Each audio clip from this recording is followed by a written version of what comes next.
comment fonctionne After Effects? Donc on va voir vraiment les fondamentaux et puis on verra au fur et à mesure pour monter en niveau. Alors, la première chose que je vais faire, c'est créer une composition. Effectivement, quand on ouvre After Effects, vous voyez qu'ici il y a marqué projet sans titre. On ouvre After Effects et effectivement, on se retrouve devant effectivement un espèce de panneau. On a ça. On peut faire nouveau projet, etc. Bon, moi je vais faire la croix et on se retrouve ici. Donc le nouveau projet, là il n'est pas créé étant donné qu'il y a marqué projet sans titre. Mais si je fais effectivement fichier, enregistrer sous, ou alors si je fais CTRL S, il va m'ouvrir ça. À partir du moment où je vais enregistrer, mon projet sera existant. Et effectivement, il viendra mettre le nom alloué ici. Alors, je ne vais pas le faire parce que c'est juste un tuto, mais voilà un petit peu comment on peut créer un projet. Maintenant, on peut faire fichier, nouveau projet, et si je fais nouveau projet, il va me dire enregistrer celui-ci. Si je mets ne pas enregistrer, vous voyez, il ne se passe rien d'autre que finalement ça, et j'ai toujours projet sans titre. Donc effectivement, quand on crée un nouveau projet, c'est par l'enregistrement que le projet va devenir existant. Maintenant, si je veux créer une nouvelle composition, je peux faire fichier, nouveau. Donc ici, vous voyez que je n'ai pas de nouvelle composition comme on pourrait l'avoir dans, en gros, un logiciel assez traditionnel. Dans After Effects, on va l'avoir dans le menu composition. Si je fais composition, on a nouvelle composition. Et on a le raccourci CTRL-N. Sur Mac, ça doit être commande N si je ne me trompe pas. On peut venir aussi créer une composition ici. On peut venir créer aussi une composition ici. Alors si on regarde par clic droit, on peut venir créer une composition. Donc ce que je vais faire, c'est que je vais faire CTRL-N et je viens effectivement créer une composition et j'ai paramètres de composition. Je peux nommer ici nom de la composition, donc je vais composition en fait des mots, je vais faire par exemple. Et ici on a des paramètres prédéfinis. Donc on a tout un tas de paramètres prédéfinis. Ça, on viendra vraiment retravailler sur ces notions beaucoup plus théoriques en lien avec le livre que j'ai écrit, que je vous fournirai en PDF et que je mettrai en lien dans la description. Alors, le livre, on peut l'acheter si on veut en format papier. Bon, c'est vrai que comme c'est de l'auto-édition, il est relativement cher. Il coûte 45 €. Il y a 200 et quelques pages. Il y a 250 pages, je crois, je ne sais plus. Parce que j'ai deux versions du livre. On va avoir 250 pages sur tout ce qu'on peut comprendre et connaître les fondamentaux, que ce soit dans le motion design, dans le VFX, mais aussi dans l'animation 3D. Et j'ai une autre version en cours du livre qui va être faite en lien qu'avec l'audiovisuel. Alors bien entendu, ça reste quand même très similaire parce que l'art de l'animation, que ce soit en 2D ou en 3D, est finalement repiqué sur la réalité, c'est-à-dire que si on doit créer une composition avec une résolution pour du motion design, ce sera exactement le même langage, les mêmes paramètres que pour le régler effectivement sur une caméra, un logiciel de montage. On parlera de la même manière. On parle en résolution, on parle en format d'image, on parle en format de pixels, on parle en cadençage. Si je veux régler une caméra virtuelle en animation 3D ou en motion design, ce serait exactement les mêmes appellations qu'une caméra réelle. Si je veux créer un type de mouvement, un type de cadre dans un logiciel 2D par exemple comme After Effects ou dans un logiciel 3D, ce sera exactement les mêmes termes, la même narration que dans la réalité. Donc finalement, ce livre, vous verrez que vous pouvez l'utiliser autant pour le motion que pour le VFX que pour l'animation 3D, mais autant pour l'audiovisuel, même si je fais un livre qui est un peu plus axé sur le langage audiovisuel, autre que toute cette théorie. Et puis avec surtout des illustrations différentes, des illustrations plutôt orientées film que animation. Donc ici, pour le moment, on ne va pas voir tout ça, mais je vous renvoie sur mon livre. Soit vous l'achetez, bon, 45 € quand même, de l'auto-édition. Je mettrai le lien dans la description. Ou soit effectivement, vous pourrez le télécharger en PDF gratuitement. N'hésitez pas à me faire un petit retour. Donc du coup, je vais paramétrer ça en Full HD, donc ça c'est hyper important de le comprendre, le format 16 neuvième, donc l'appellation 16 neuvième, format 1,78, je vous renvoie à mon livre pour ça. Format des pixels, on se mettra effectivement toujours en carré, sauf cas très particulier, mais pour le moment on n'en est pas là pour débuter. Cadence d'image, donc là, on peut choisir tout un tas de cadences. Si elles n'apparaissent pas ici, si j'ai envie de faire par exemple, je sais pas, je mets 32, bon, on peut faire du 32. Maintenant, par défaut, le cinéma tourne en 24. La vidéo et certains téléfilms vont tourner en 25. Le motion design peut tourner en 25 ou en 30. Pareil, je vous renvoie à mon livre pour vraiment comprendre en fait voilà, les fondamentaux du cadençage. La résolution, donc là je vais dire je travaille en intégrale. Donc mon visualiseur va m'afficher effectivement 1920 pixels sur la largeur et pareil sur la hauteur. Par contre si je le mets en demi, bah, du coup vous voyez qu'il va m'en afficher 960 sur la largeur et 540 par la hauteur. Effectivement il divise par 2. Ici, il va se diviser par 3. Alors, pourquoi je fais ça? Bah, là, je vais me mettre en intégrale, mais ça permet de calculer plus vite. Des fois, on va voir que plus on va empiler des cales, plus on va mettre des effets, plus on va avoir une grosse résolution, plus effectivement, ça va mettre du temps à calculer à la lecture, parce qu'on fait toujours une prévisualisation. On charge la vidéo qu'on veut lire et après, elle se lit de façon fluide. Bah, des fois, on est obligé de casser la résolution par 2, afficher un petit peu moins grand, et ça permet de calculer plus vite. Alors, si je le mets ici, c'est pas irréversible par la suite parce qu'on le retrouve ici. Donc, si je fais OK, ça ne veut pas dire que je peux plus changer, je peux changer en temps réel. Ici, le code temporel initial, alors ça c'est bien quand on fait du montage en lien avec par exemple Premiere, parce qu'on est sur Adobe, et je veux afficher un code temporel initial. Par défaut, on le laissera toujours à 0, c'est ce qui nous permet que notre timeline ici, elle s'affichera toujours à 0 secondes dès le départ.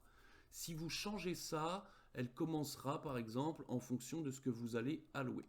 Donc par exemple, ici elle va commencer à 0 et elle va durer 15 secondes parce qu'ici on a les heures, ici on a les minutes, ici on a les secondes. Et alors après ici on pourrait dire les dixièmes de seconde, mais c'est plus exactement les images. Si j'ai 25 images ici et que je mets par exemple ici je sais pas, 23 par exemple, bah, du coup je serai à 15 secondes et 23 images. Si je mets voilà ici 15,25, lui il me met 16. Bah oui, pourquoi? Parce que dès que j'arrive à la 25e image, il change la seconde, étant donné que je suis à 25 images par seconde. Si je me mets par exemple ici à 15,24, qu'est-ce qu'il va faire? Il va faire 15 secondes et 24 images. Et vous voyez, 25, ici, hop, il passe à 16. Donc je vais me mettre par exemple à 10 secondes. Couleur de fond, on verra aussi, dès que je vais cliquer OK, je vais vous montrer à quoi ça sert. Donc je vais cliquer OK, et à partir de là, effectivement, ici, j'ai la composition démo, qui est finalement symbolisée par cette icône qu'on se souvient retrouver ici pour créer une nouvelle composition. Ici, on a composition démo. Si je fais clic droit dessus, je peux revenir travailler dans ces paramètres de composition ici. Et on va voir ici, j'ai une couleur de fond provisoire. Donc c'est une couleur de fond provisoire par transparence qu'on verra en temps voulu quand je travaillerai dessus.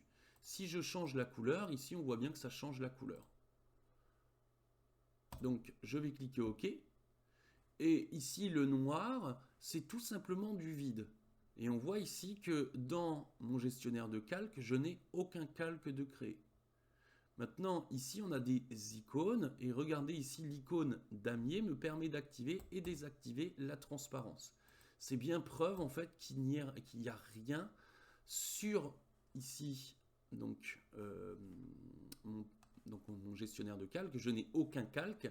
Effectivement, on voit qu'il n'y a rien qui s'affiche. Et on va comprendre cette notion par la suite de transparence.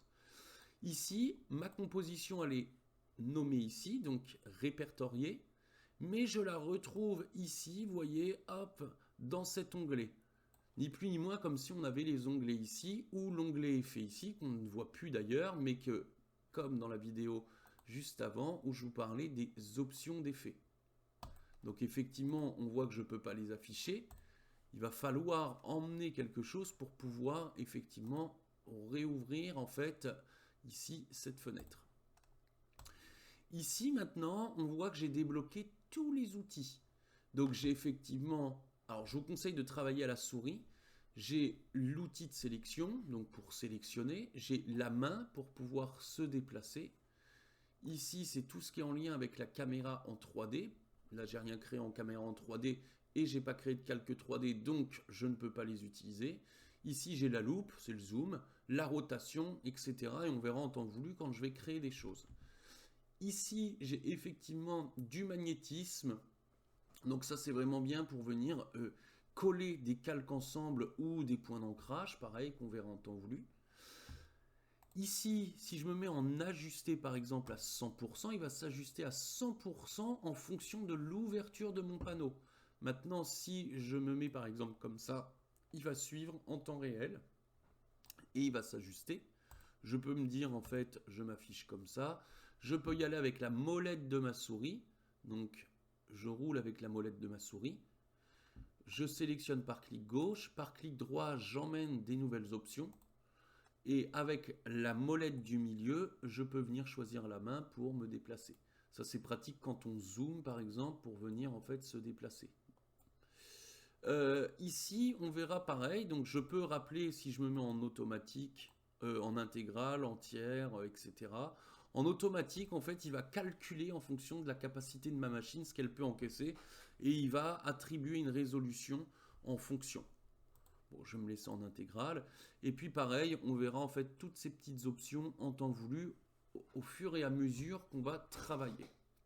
Donc After Effects, il se présente comme ça. Je vais dans un premier temps faire un truc très très simple. Je vais venir dans Calque, Nouveau, et je vais venir créer un solide. Donc par CTRL Y ou commande Y si je ne me trompe pas sur Mac. Un solide, qu'est-ce que c'est? On va dire que c'est ni plus ni moins un fond uniforme, une feuille de papier, mais qui va pouvoir nous permettre de faire tout un tas de choses. Donc ici, je peux choisir la résolution, donc je peux choisir l'unité. Bon, bah nous, on est vraiment sur de l'image animée, autrement dit type vidéo. On va rester en pixels. Je reste sur du pixel carré. Je peux verrouiller si j'ai envie. Bon, je ne vais pas le verrouiller. On voit en fait tout ce qu'il est en train de me dire effectivement en fonction des paramètres que j'ai attribués. Je peux directement cliquer, ça va automatiquement se baser sur la composition que j'ai créée ici, en lien avec la composition, donc ici, mes paramètres de composition. Je peux choisir une couleur, donc par exemple si j'ai envie de choisir une couleur, je ne sais pas, on va dire comme ça, hop, je fais OK, et quand je fais OK ici, hop, il m'a créé une espèce de feuille de papier, en gros c'est un calque uniforme. Et on voit maintenant effectivement qui s'affiche ici. Donc il porte le nom en lien avec la couleur que j'ai choisie. Maintenant on voit effectivement qu'ici j'ai une vignette qui s'étend tout le long. Et ici j'ai tout un tas d'options liées à ce calque. Quand je dis propriété de calque, c'est tout simplement ici pour venir dérouler encore. Et ici, on a les paramètres, donc les propriétés, avec tous les réglages en lien avec ce calque. On a le point d'ancrage, la position, l'échelle, la rotation, l'opacité. Si je prends par exemple l'opacité, on voit qu'effectivement, je peux jouer avec l'opacité. Donc je vais me remettre en transparence ici pour afficher un fond noir derrière. Ici, je peux jouer avec la rotation. Donc je vais créer une rotation. Et on comprendra ici, donc en termes d'animation, en nombre de tours ou en nombre de degrés. Ici, je peux jouer avec l'échelle. Donc je réduis mon échelle. Donc on voit qu'effectivement, elle est ici, on a conservé les contraintes. Si je fais 100% ici, automatiquement, on a de façon ce qu'on appelle homothétique, c'est-à-dire que ça s'affiche sur les deux axes en même temps. Par contre, je peux désaxer en cassant ici les proportions. Si je casse le petit maillon de la chaîne, maintenant je travaille dans les X, c'est-à-dire à l'horizontale.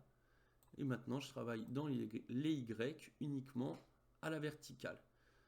On a des codes couleurs en fait qui sont alloués à X et Y, qui sont X pour le rouge à l'horizontale, et on reverra toutes ces notions, et Y pour le vert à la verticale. Si je veux réinitialiser comme c'était au début, je mets réinit, hop, et ça réinitialise. On voit que ça revient à 100% et je peux remettre le maillon de la chaîne et voilà. Ici, on a la position en X, comme je vous disais, donc à l'horizontale. Et ici, en Y, à la verticale. Et quand on verra cette notion de 3D, on verra qu'on a un axe supplémentaire pour les Z. Et ici, on a le point d'ancrage. Alors, le point d'ancrage, on a deux façons de le bouger. Moi, je le bouge toujours en manuel, mais on va voir ici, effectivement, directement par les propriétés du calque. Donc ici, on voit qu'il est basé à l'identique sur la position. Notre point d'ancrage, c'est cette chose en fait. Et on va comprendre à quoi elle sert après. Donc effectivement, si je déplace mon point d'ancrage, qu'est-ce qui va se passer? Mon point d'ancrage restera toujours au centre, mais on va faire en sorte effectivement de venir déplacer ici, donc notre solide, en lien avec le point d'ancrage. Maintenant, si je diminue effectivement l'échelle, on voit que ça diminue en lien où se situe le point d'ancrage. Si je crée une rotation, on voit que maintenant je tourne sur l'axe du point d'ancrage, mais plus au centre de ce solide. Si je réinitialise et que je diminue, on voit que ici c'est quand même très différent maintenant. On a une autre façon de venir déplacer par exemple le point d'ancrage, c'est que je clique dessus et je peux venir ici, on a l'outil déplacement arrière, donc en gros c'est l'outil de déplacement de point d'ancrage, je clique dessus et maintenant si je le saisis, on voit que je peux venir le déplacer. Alors ici, vous voyez, il vient se magnétiser automatiquement à l'approche ici du centre horizontal ou vertical, mais aussi à chaque fois qu'il va rencontrer ici, donc vous voyez, boum, hop, là il se magnétise sur le cadre ou sur les extrémités. Pourquoi il se magnétise? Parce que ici, voilà, coché accrochage. Maintenant, si je décroche, vous voyez, hop, il ne se magnétisera pas. Alors après, à vous de voir en fonction si vous voulez utiliser l'accrochage pour cibler un endroit, mais des fois ça peut être gênant parce qu'on veut se rapprocher ici. Par exemple, si je veux le mettre dans cette zone, mais on sera toujours embêté en fait par l'accroche parce qu'à chaque fois le magnétisme, je ne pourrais pas être précis. Donc si je veux le mettre sur une zone précise, sur un pixel précis, je décroche et je suis plus embêté en fait par le magnétisme. Je peux y aller sans qu'il magnétise. Alors que là, vous voyez, c'est très précis, automatiquement il va. Donc voilà un petit peu à quoi sert le point d'ancrage. Maintenant, on va voir effectivement pour changer un petit peu les libellés de couleurs et puis comprendre ce que ça a fait aussi toujours en lien avec l'interface. Donc ici, vous voyez, à partir du moment où j'ai créé un solide, il m'a créé ici un dossier solide. C'est ni plus ni moins comme si j'avais fait clic droit, nouveau dossier, je renomme le dossier et je glisse à l'intérieur les choses. Ici, si je veux renommer, je fais soit clic droit ou soit je sélectionne touche entrée. Et par exemple, ici, si je mets dossier composition, par exemple, je le mets en S, comme ça, je peux glisser toutes mes compos à l'intérieur. Ici, je verrai que j'ai toutes mes compos qui sont listées. Et quand j'appelle, en fait, par exemple, un solide, vous voyez, il va créer un dossier automatique solide. Pareil, il me le met au pluriel, c'est pour en faire glisser un ou plusieurs. Ici, en fait, on a des couleurs. Donc, les couleurs, par exemple, si je fais ça, je me dis, ouais, j'ai deux jaunes, donc il n'y a pas trop de lien, c'est pas le même dossier. Donc, par exemple, je pourrais éventuellement faire, je clique ici et venir choisir, par exemple, la couleur, je ne sais pas, bleu-vert, et du coup, ici, j'ai cette couleur qui s'affiche. Je pourrais éventuellement venir ici, je vois que j'ai du rouge qui est attribué ici et qui est attribué ici. Qui n'est pas attribué ici parce que ça, c'est la couleur de mon solide.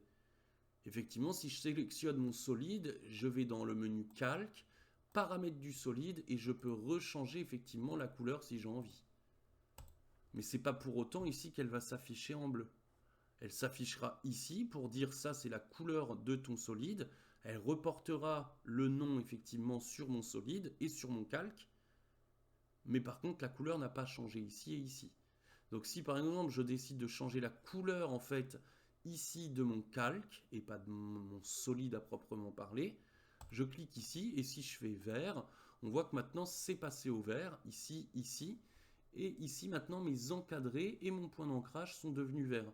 Si je choisis par exemple, je ne sais pas, jaune, maintenant ici c'est devenu jaune, mon calque est devenu jaune.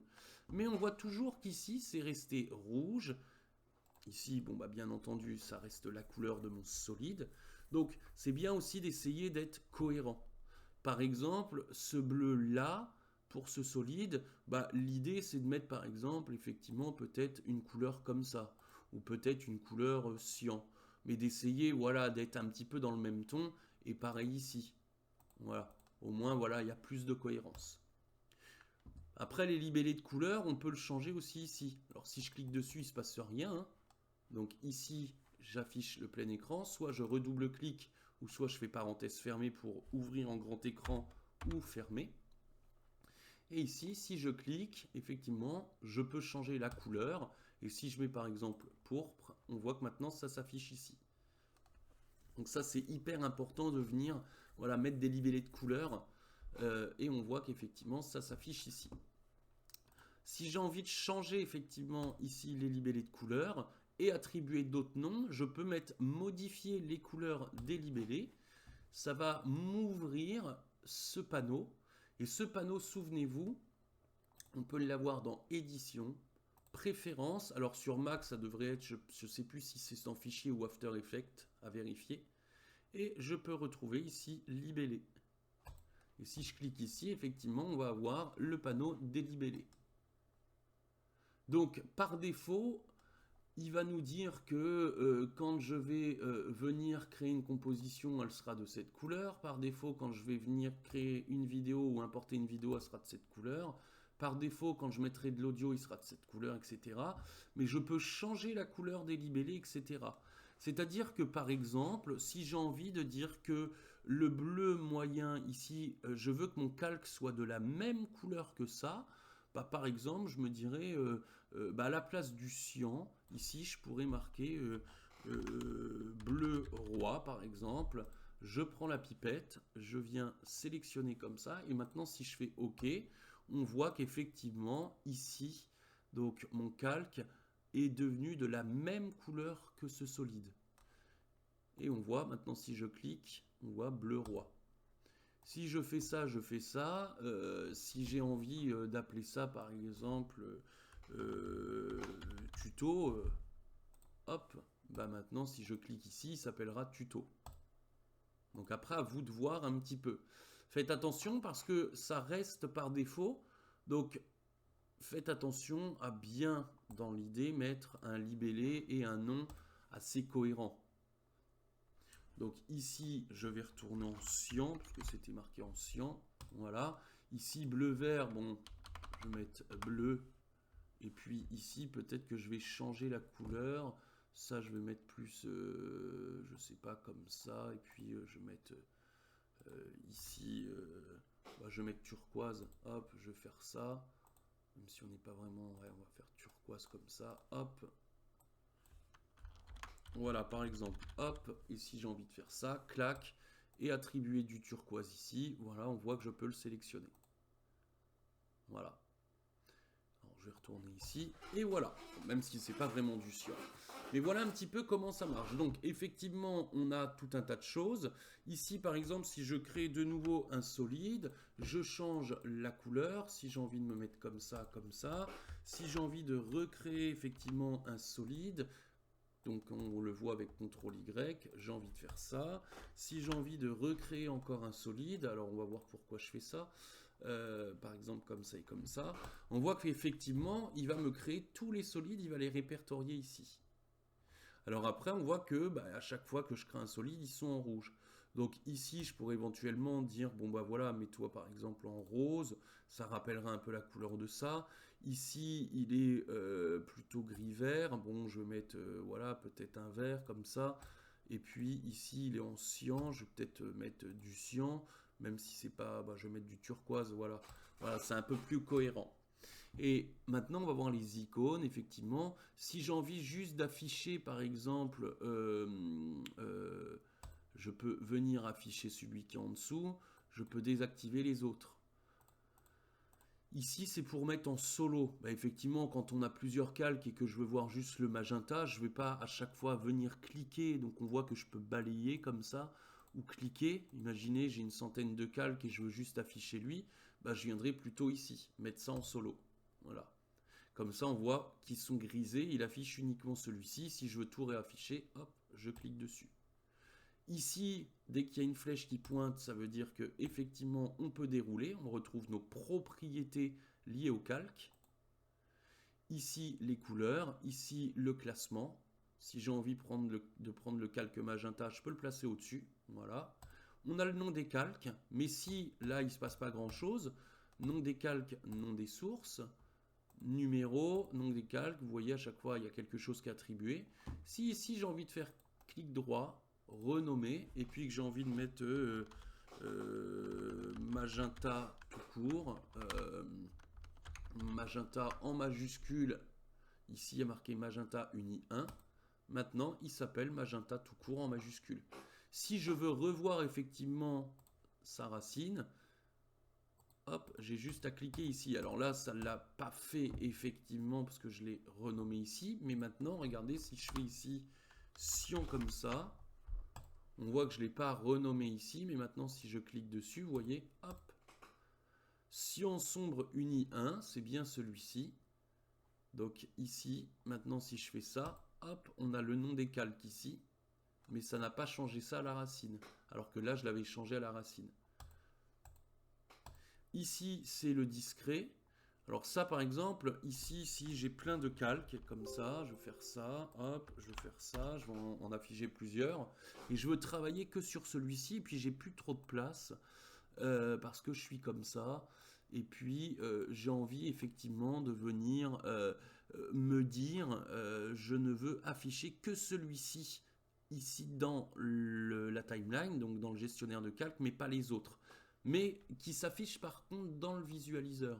Bah, effectivement, je pourrais tous les prendre, CTRL pour désélectionner celui-ci, et je mettrai ça en discret.